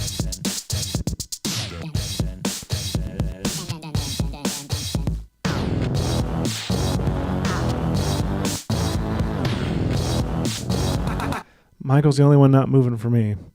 And I promise I am moving. So Does this change anything? Went to the letter S. Michael's now brought to you by the letter S. Oh, hey, you're back. There we go. Oh, yeah, everybody says everybody's fine except Michael. You know but what? We Michael's should back. stop using Skype. I know. What's so stupid is that we're going to have to switch over to something else for the last 2 episodes of a show. Because, yes, we announced that we are ending the show on May 23rd. We actually announced it wrongly in our little jokey quote at the top of the show. We said May 30th, but it's actually going to be May 23rd. And we've told everyone that we're going to be We're going to be live next week and then the 23rd for our finale. 2 more shows. 2 more shows. But you're going to see a ton of us still. We're not going anywhere. Like, you're going to see a ton of us all over all the Maxon stuff. Don't worry. We still work here. We still make stuff. In fact, we'll probably be making more stuff than we used to. In fact, yeah. Message them what you want to see from us. Yeah. We'll like throw it in their face and be like, hey, look, this is what they want us to do. All right. I wanted to jump a little bit forward into this process. I feel like I should have you do this, Seth. But now show me, because you made such a cool look at that. That looks so freaking render. rad. All right, so here's my questions. Did you do an, oh my gosh, dude, that's so cool. Do you have an AOV or like, so we can like isolate and separate these layers or what? So I actually do. Let me know if you want to do this or if you want me to do it. I can do either way. I don't know. Maybe I will. Where is it? It is in renders, Redshift renders, and then should be called like test 2, to be honest. Cool. I love test 2. Yeah. Way better than test right. 1. Let's see. And I might even render out one more image sequence for you. Or I can render it out as a QuickTime with alpha or something. New project. End of world. Yeah, renders, RS renders. Yeah, test 2. I'm going to render out just this earth layer one more time. What I'm rendering out right now, Seth, is a new QuickTime that I just took a good frame of this earth because like the atmosphere slowly like fades on. Yeah. At the beginning, so I just took the first frame that the atmosphere looked good and kind of mapped it over the beginning of the animation, so it doesn't do that weird pop. Okay. I see that showing up. Let me see all of these. And then there should be how many? There's like 2, maybe? A depth map. Like honestly, just like that and the depth map is what you should use. So straight unmatted. There's an emission map that you can use for like the city lights and stuff like that if you want. Let's see. So, really setting it home that there's people living on this planet that are about to not be. Oh yeah, they're at home with their lights on. Yeah. Let's see. I didn't even think about exactly where it is. Oh yeah, it's basically just missing Japan. Right. Japan's like, phew. Pretty sure it gets to them. Missed us. So the only thing that I did here for this render that we didn't do over there is I added a particle emitter that just emits a whole bunch of little teeny rocks. So obviously this Rhone fracture, I forgot to enable detailing on before I rendered it. So they're very geometrically flat. But I was trying to distract by emitting a whole bunch of other particles that sort of interfere with that area. And so you can you imagine that it's very, very dense. Oh, wait, it says no auxiliary channels available. Maybe I'm using the wrong render. Oh, AOV emission. I see. I'm sorry. There are other files in the thing.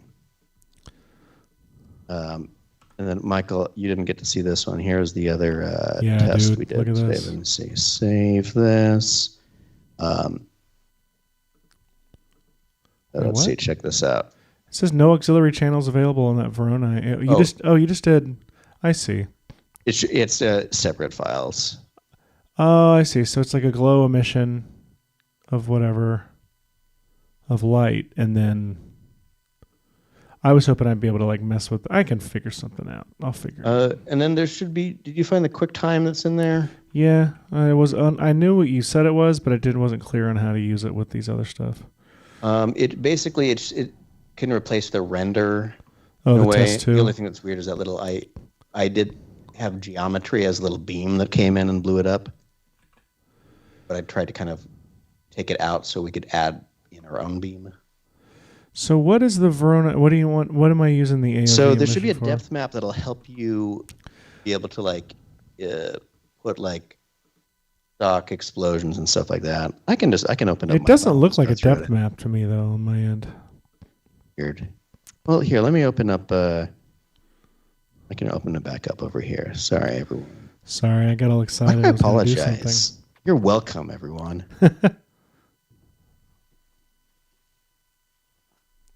2:48. We got 12 minutes. So show us what you're working with. All right. So here's what I did. I grabbed. Let's see. Let's maybe look at these layers individually. So I had this kind of depth map here. Let me see if I can open up just the clean version of it so we can look at it. I put it. Here we go. So we've got kind of a. Check that out. These are so satisfying to look at. So rendering out a little depth map like this allows us to be able to apply some levels or brightness, contrast, whatever you want to do. And you can turn basically that image into kind of a matte for different sections. So specifically what I was trying to do, I think, is trying to slice it so half, of the front of the Voronoi is over here, and the other half would be in the negative space or whatever. So using that map, I'm able to, let's see, well, here's a star field, very dim. Zoom in, you can see there are some stars in there. Then I have the Earth layer, which is just the render of this doing that. Then I added the atmospheric layer, which is just a light, glowy atmosphere over top of that. And then I have the city lights right here. I have this production crate explosion that I placed right there, and it's being matted out by that AOV. And then I have a laser, which I'm using Video Copilot Saber for, just to do a little thing like that. And This then, is really cool. let's see, and then I have this additional shockwave that, here, I'll show you how I did the shockwave. This trick I learned from Seth, which is pretty cool.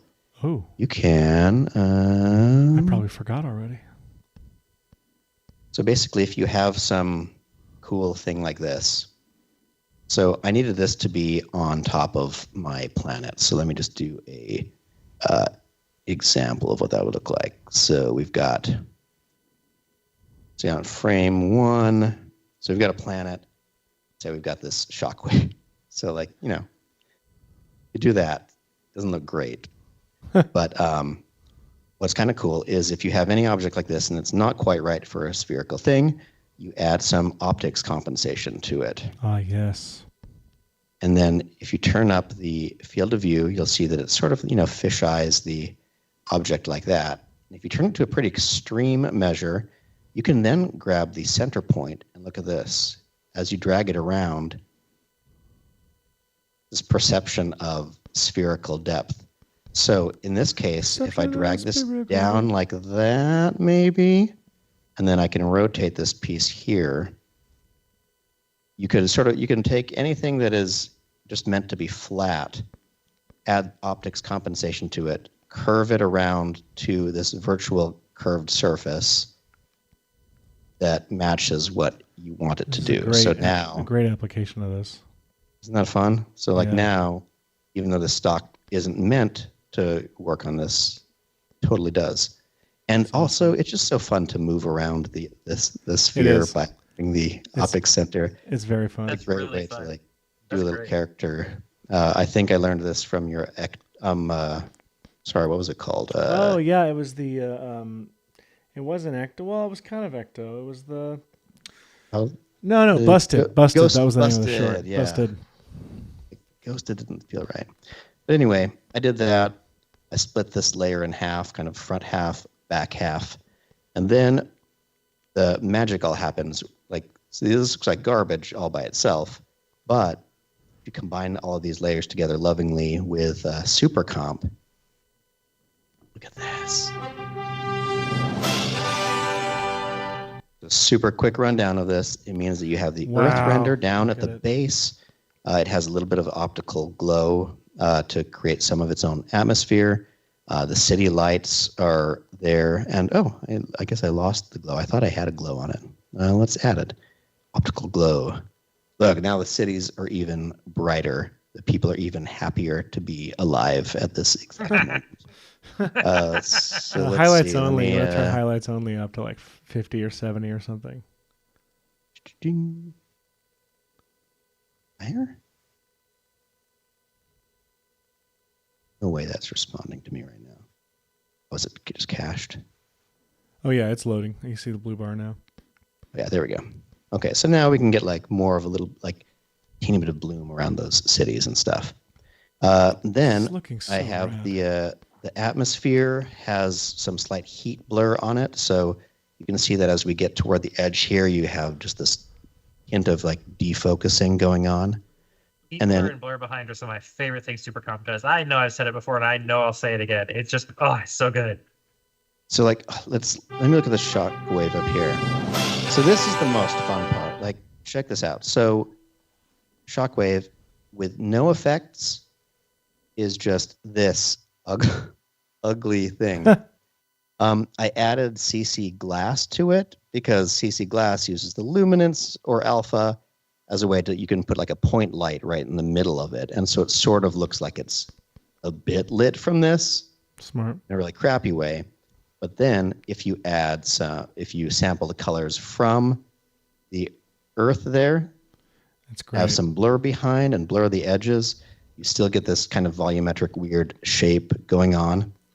And then I added one of my favorite things, which is it's called shockwave radio, which is actually just a radio wave, single radio wave going out with some rad tunes blur on it with some rad angle. Rob Thomas and Santana. Oh my gosh! Yeah, please, if you know Rob, let him know that we want him for our. Let him know that he's appearing on our show on May 23rd. Yes. So when all those come together, what you get is that exciting. God, Hash, this is another it's incredible result that you've been able to get on the show. This episode should have 10 million views. So good. Look at that. That's ridiculous. Oh, hey, let's Hashi. see. Yes. Recreate. So good. Is there any way to do like some volumetric light rays by making an optical glow have a radiation point, or putting the volumetric fog shadowy things on one of the layers? Yeah, do it on the yeah. You can go right. Chunks. Yeah, you can go. I mean, you can go into the. Let's see. Find a good frame where you can see some rocks in the foreground. Like here, maybe. Let's see. What do I have open still? Let me close down cinema.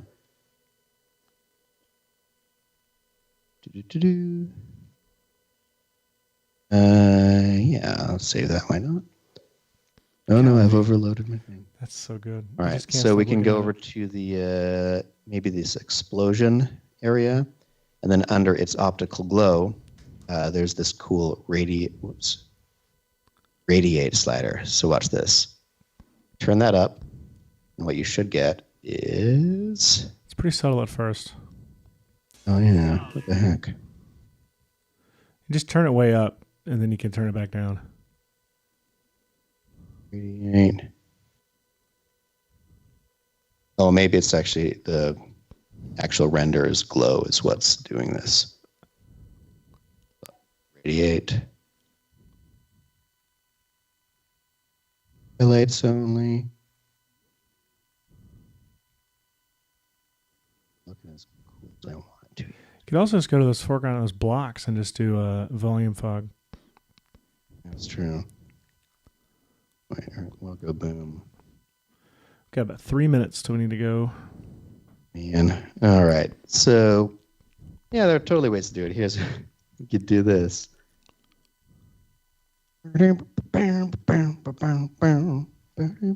Golly, look at that. That's ridiculous. Shine. Whoa! Oh, hang on. My God, that was incredible. Shine at default settings, baby. That's glorious. It's incredible. That's fun.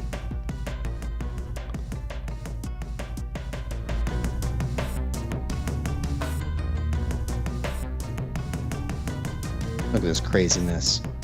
Ridiculous. Let's see. Wait, Seth, pull up the render. It's called like Earth Go Boom 3 or something. Earth Go Boom 3, you got So you it. can type the sound through. I just want to give people the World Go Boom 3, make available offline. And any second now, I'll be able to open it up. We're going to first have it off, let it I think this cache. last one, I switched it instead of being a laser from like a Death Star, I made it just a little comet or something. Here you go, and... Yeah, here we go. Oh. Oh yeah, space. Space. Ridiculous, dude. I mean, literally, just utterly ridiculous. That shockwave rules. Okay, so my filmmaking thinking was that, okay, as soon as the shockwave hits the camera, you should be able to hear it for a second. Yeah. That's totally the way physics work. 100%. My gosh, dude. That. I just can't stop I feel like watching that's it. a good blowed up planet. I'm glad this isn't our last episode. This would have been weird. But it also would have been fitting. But I just... that was absolutely incredible.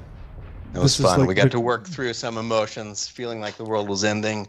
But we're going to be around, everybody. We'll be around, So- but don't worry. We got 2 more episodes left. We'll be here next week. Well, then we'll be back on the 23rd for the final episode. But everybody, before we go, anything we need to plug or hype?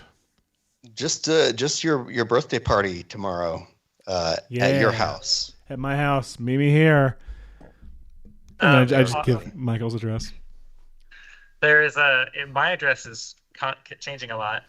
Speaking of me, the No Graph podcast had me on as a guest. It's not live. It's not live on all the platforms yet, but it is out on the No Graph YouTube channel. No Graph is a podcast that talks to people in the MoGraph community, motion graphics community, but not about motion graphics, but pretty much anything but.